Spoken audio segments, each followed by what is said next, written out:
How to use Reddit Ads Credit. Welcome to the channel and let's get right into this video. For this, you can install your Reddit application in your device. Once you are in your Reddit app, make sure to log in into Reddit. If not, you can even log it to your Reddit Ads Manager. From there, you need to click on the drop-down menu in the top left corner. Select the option of Billing onto the Account section. You will find your credit balance along with available credit. Also, the section will display the expiry date of the credit. Now your credits usually apply automatically.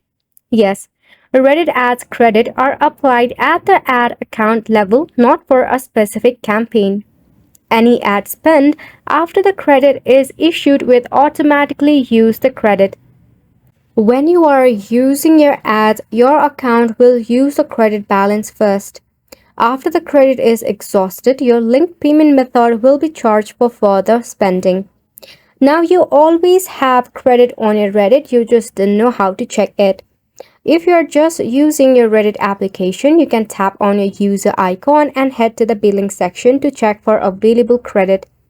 We hope that you found this video informative and helpful to you, and thank you so much for tuning in.